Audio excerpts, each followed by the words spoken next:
All right, cool. Let's get started. Don't want to waste you guys' time too much. So thanks for joining. Appreciate it. My name's Kevin here from ServiceBridge.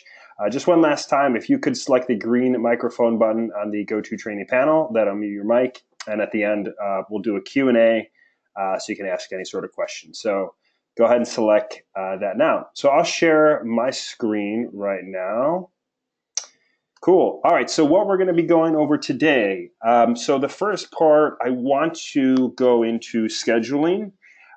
We got this feature that I don't know if a lot of people are aware of, where if you're looking at the dispatch board, you're able to see all your teams, and then you're able to kind of rearrange your jobs for the team.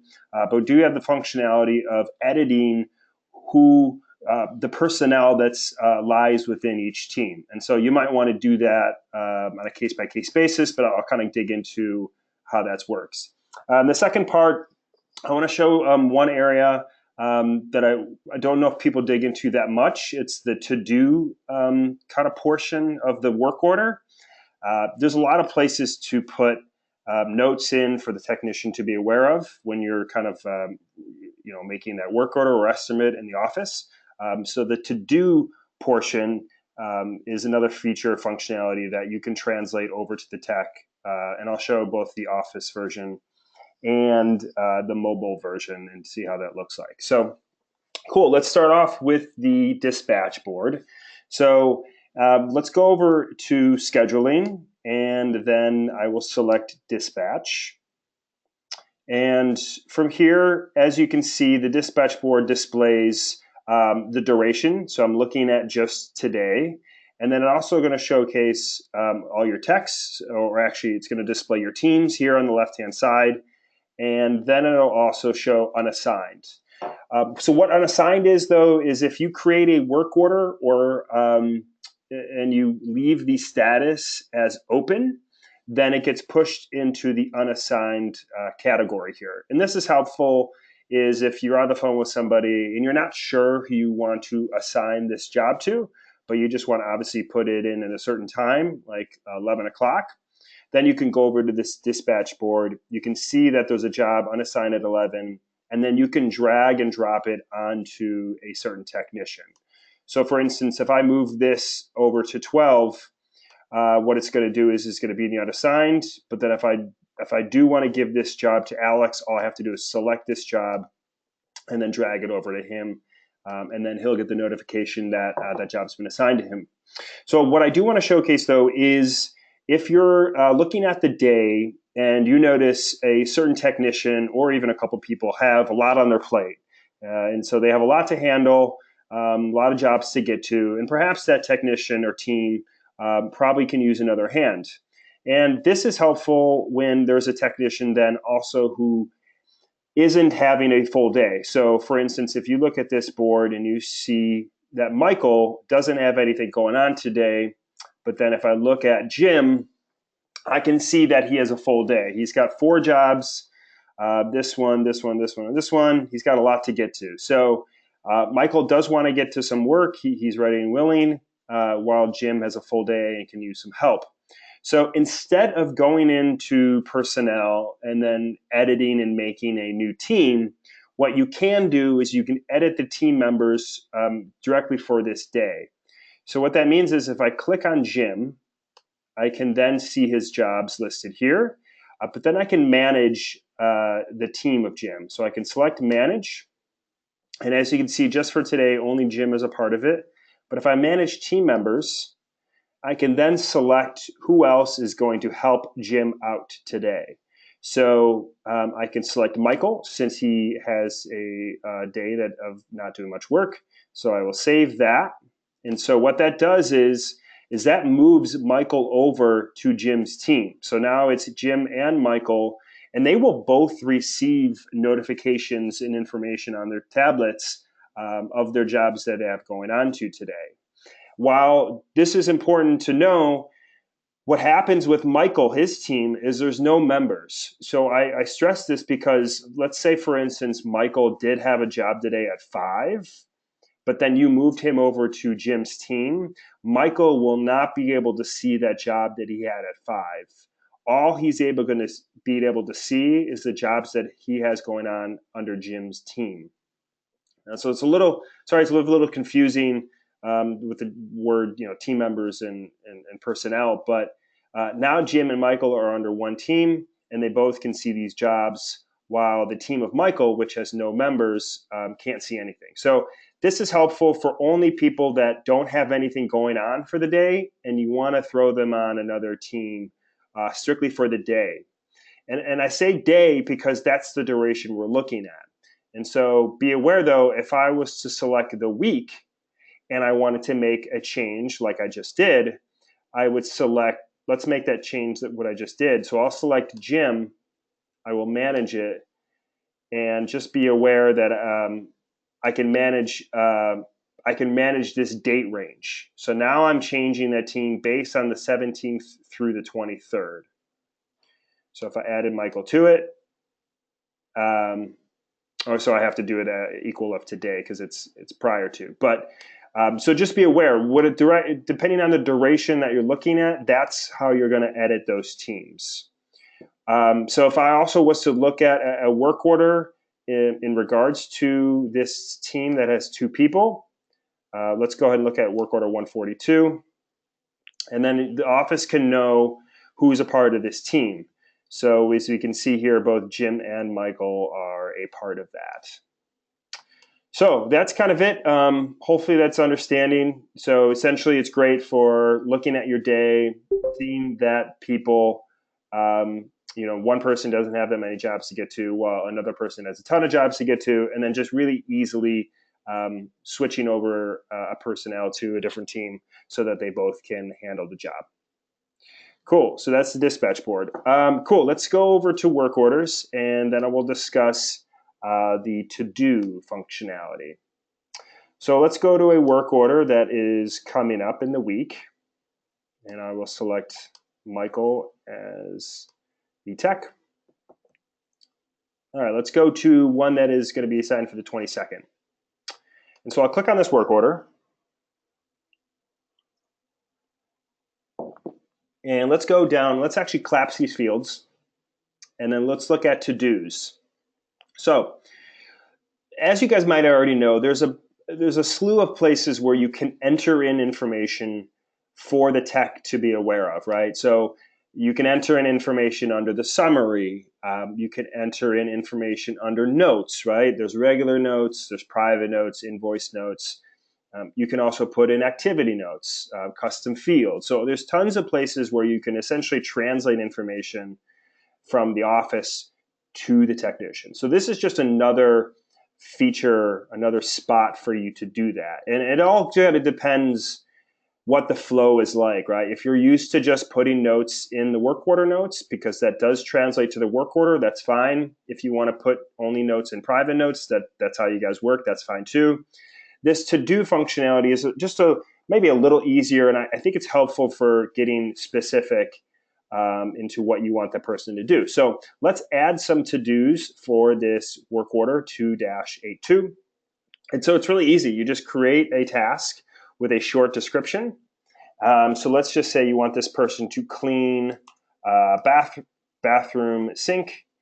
And I think it's helpful if you get more specific to what you want this tech to do. So maybe you want this technician to clean underneath area rug in main living room. I guess that's pretty specific. But so you wanted them to just be, perhaps the customer is really inquiring or really hoping that you do a certain task, and you really want your technician to be aware of it and notate it, and also confirm that they've done it. So we'll put one more, clean, let's see, clean underneath sink nozzle. All right, so obviously this is probably for a cleaning company. So this is part of the to-dos for this work order. And let's go over to the mobile app so I can kind of show you what that looks on the mobile portion. So let's go to that job. So I will go to, let's actually update this so that I can receive those notes. So let's go to jobs total to find that job that I just entered in.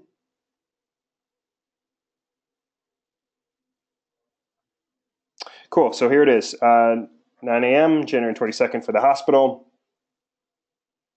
Cool, so their technician obviously will change the status to arrive, and then there's probably notes to take care of, but on the bottom here, you'll notice there's a portion that says to do. So if you click on to do, it's essentially just a checklist of things that tech has to do before he leaves. So as you can see, these notes did translate, and all the tech has to do once he finishes these tasks is to swipe over. So he'll say done, done, and I definitely did that. So that's it, essentially. There's no place for them to put any notes in. There's no to put a description. He could put pictures, but that would still lie in the pictures area. So it's essentially just to check off all these things that you did. And so obviously you're hearing this, you're probably able to cater it more towards your line of work, your flow, your line of business. So hopefully you kind of understand the premise of this. But let's go back to the status. Let's make this finished. Close it up, and then it is a final visit. And I don't need to send the work order receipt. Just in case this is a question, this does not translate to the work order. So it's essentially just information between the office and the tech. This won't lie in the work order, and the customer really doesn't see this to-do or checklist at any point. So let's go back to this work order. I will refresh it. And then what's nice is that if you go down and collapse it, we will go back to to-dos, and they're completed. So as you can see, the check mark is next to them. They're done. The only edit you can do is to just rename it and mark it as uncompleted. But I think this is helpful for if the customer does call back and inquires about things that he or she asked for the technician to do and they didn't do it, you can kind of reference this to-do checklist and say, okay, from my notes, I see that the tech did do that, he did do that.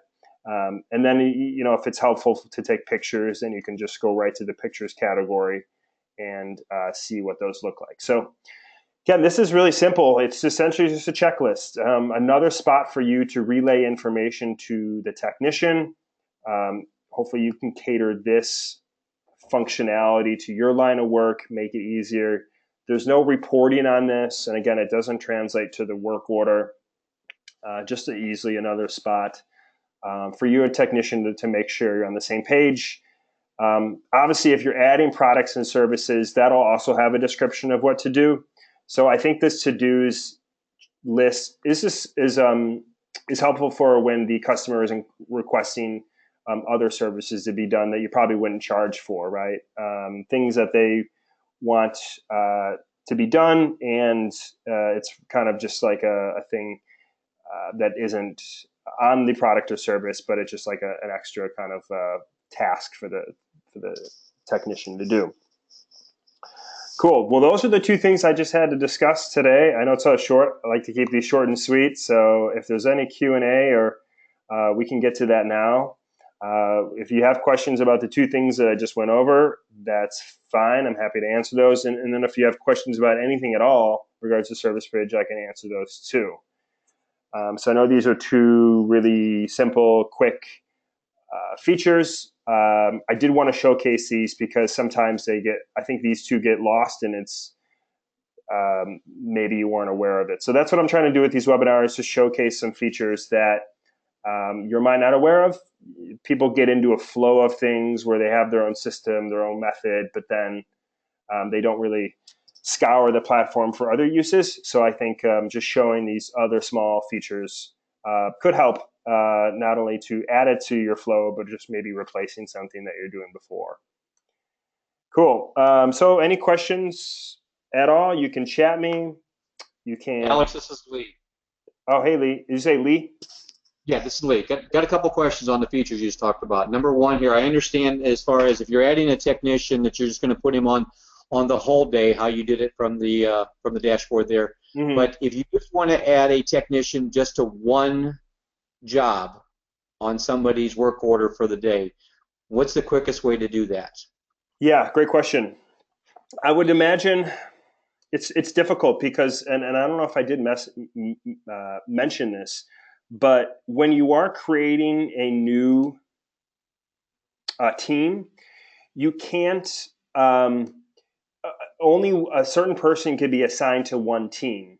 So what that means is that if I was to create a super team of Alex and Janelle, they wouldn't be able to be on multiple teams. So you can only say Alex and Janelle, and then try to add them to a team. And if I do that, sure, they're on their team, but then they lose their spot in their own respective teams.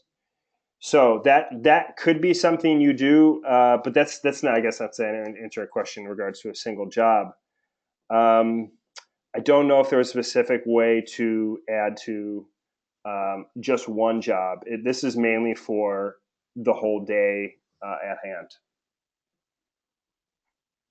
Well, that's not what I want to hear. Yeah, yeah. It essentially would have to be.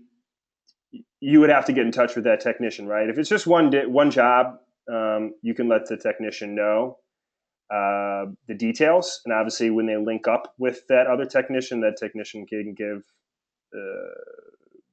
instructions and what to do. Our whole premise is with this is if you have a tech who has a ton of jobs, then you can switch over a person, um, and they can work together for the day. So that dispatch board is working totally different than the dispatch board that comes out of the desktop version of Service CEO then. I'm not sure of the Service CEO dashboard, but I would imagine it's a little bit different. Yeah. Well, that's a bummer. Yeah, I mean I'll it. talk. Yeah, go ahead. I'll just have to talk to support about that. 'Cause I'm glad we got on this webinar for that because that's not something I would have thought of. Okay, the next item on when you have unassigned up there as far as jobs on that particular day that you've got them where you can just park them there. There also used to be a feature in Service CEO that's called the pick list that a client is that you've got them scheduled for a particular job.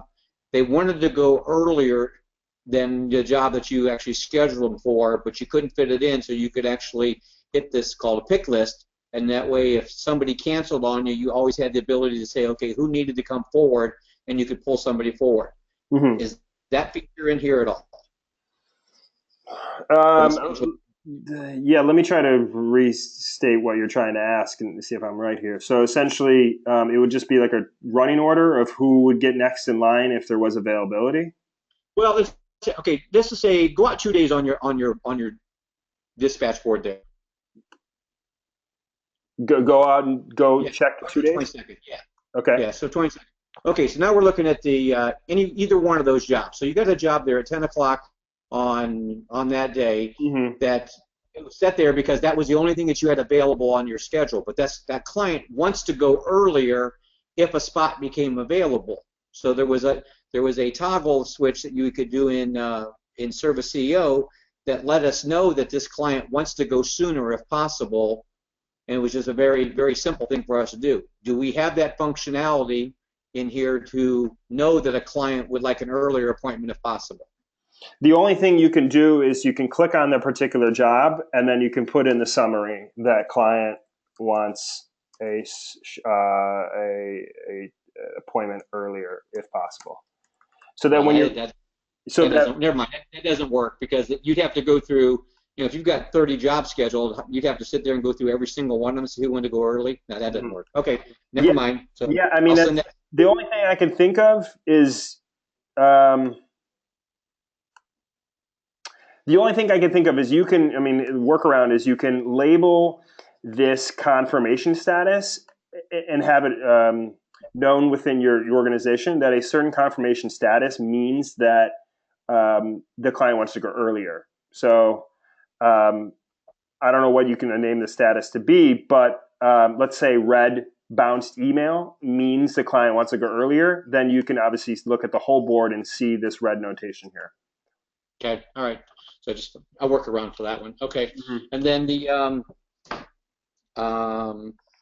on the to-dos that you had there on a particular work order, can the work order be closed out without those to-dos being completed?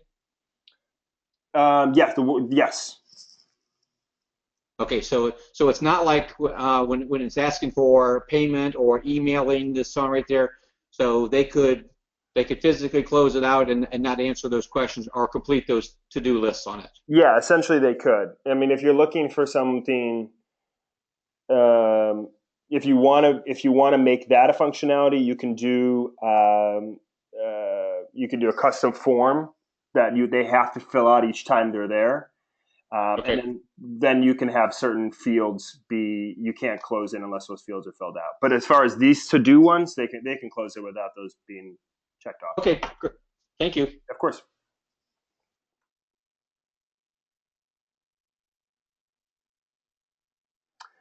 Yeah, I got a question from Ed having some problems connecting to QuickBooks Online.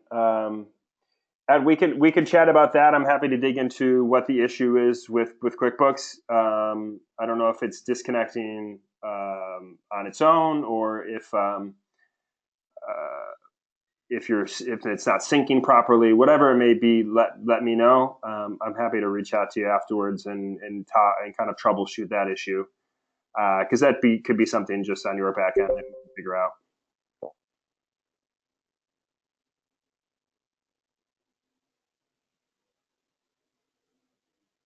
Cool. Is there any other questions that I can help with? Lee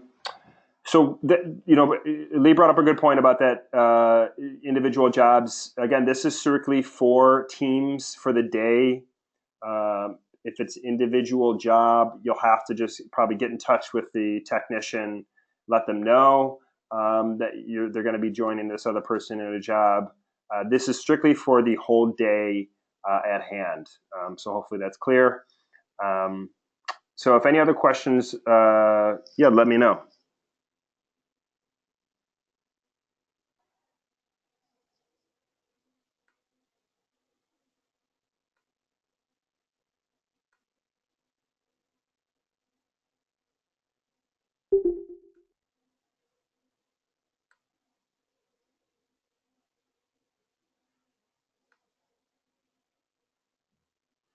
All right, cool. I won't keep you guys forever. Let me know if any questions come up. You can reach us, call us, or email us, sales at servicebridge.com or support at servicebridge.com. We'll be back in 2 weeks for another webinar. Any questions or at all, just get in touch. And thanks, you guys, for joining. We'll see you guys in a couple weeks.